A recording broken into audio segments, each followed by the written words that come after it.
Authorities in KwaZulu-Natal will visit flood-stricken parts of the province. Residents were evacuated in areas where heavy rains caused damage to homes and infrastructure. Over 400 people died, thousands were displaced, and many are still missing to this day.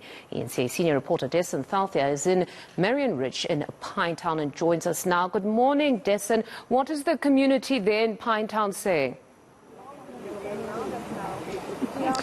Well, Mfundo, the community here is also just concerned about the lack of movement when it comes to the repairing of infrastructure like this.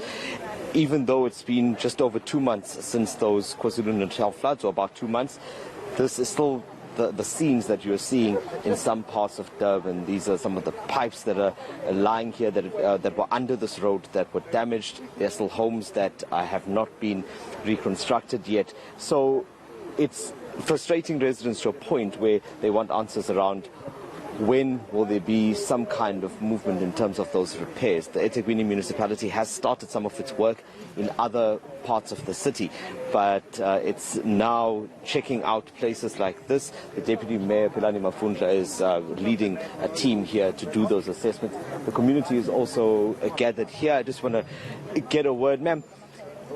We know that this is a sore site for residents that are living here, but this is not the worst of it. There are also people that are displaced and that are still affected by the floods. Just talk to me about why you've invited the Deputy Mayor here. Hi, eNCA. So we've invited the Deputy Mayor mostly because we're frustrated.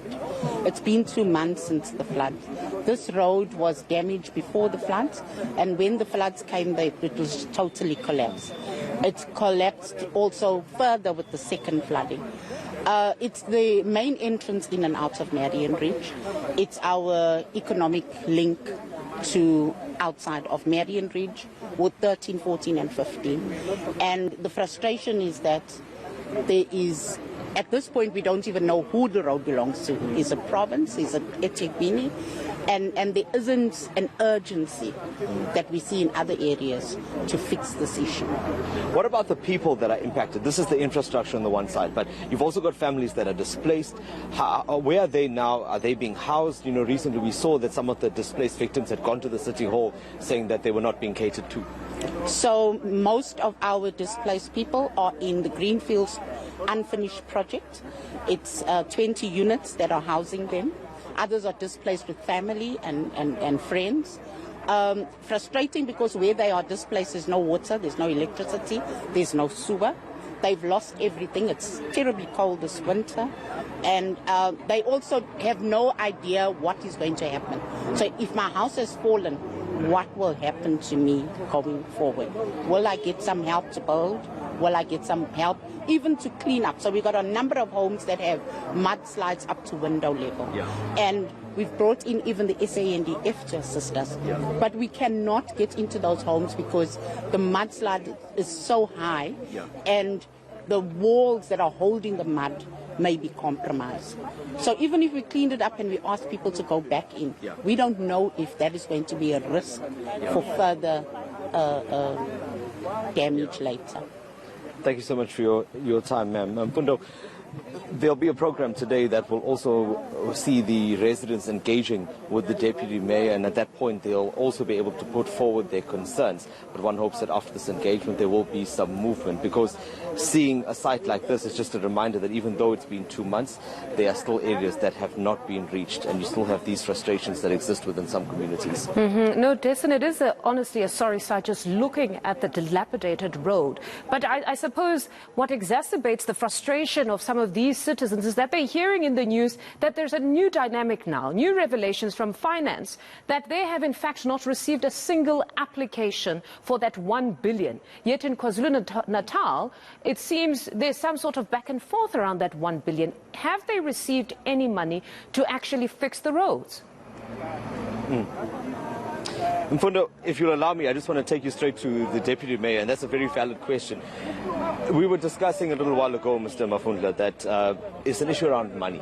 Have you received this money that we have been hearing about for so long? Where is it, and why is it not being spent on projects like this? Well, remember, at some stage, the people of South Africa, they were told that we've got the money. But at some point, we're even told that we cannot be trusted. Therefore, we can't be given the money. But in the last 2 days, we've since then learned that in actual fact, we have failed to fill the necessary forms to apply for this money. Now let's give the South African and the people of eThekwini the truth of what has transpired. eThekwini has submitted the application for funding to the national government, and then the national government had sent it to the KwaZulu-Natal government, and the KwaZulu government had submitted a complete application to the national government. However, the statement that was made by the Minister of Finance, it doesn't surprise us. For anyone that had his own scandal with Canyon Springs, where he swindled the monies from the union members, you'll expect him to make such allegation. We're not too sure what he's really trying to achieve. The bottom line is, ourselves as a eThekwini municipality, we're having to fend ourselves, because these people are our people. They look to us to understand what's happening.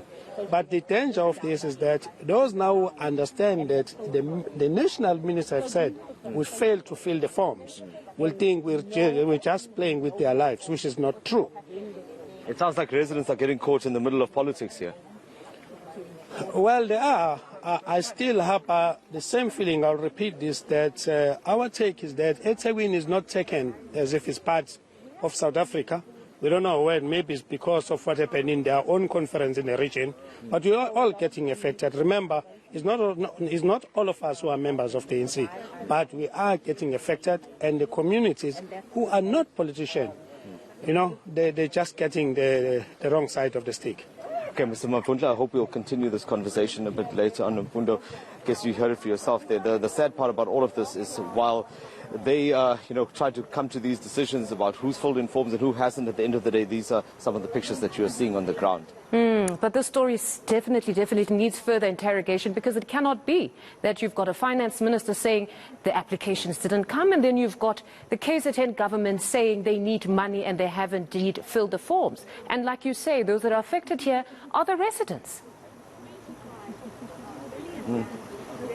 Ultimately, that's the picture that's painted, and right now that's not what they want to hear. They want to hear that there is work being done, and it really doesn't matter at this point, because from the sounds of it, eThekwini is having to reprioritize money and from other projects, which means that ultimately if that money doesn't come, and if there are these admin issues, it means that other projects within the municipality will also suffer, which will have a detrimental effect over the next few years. So there is going to be a domino effect as a result of this debacle over these forms.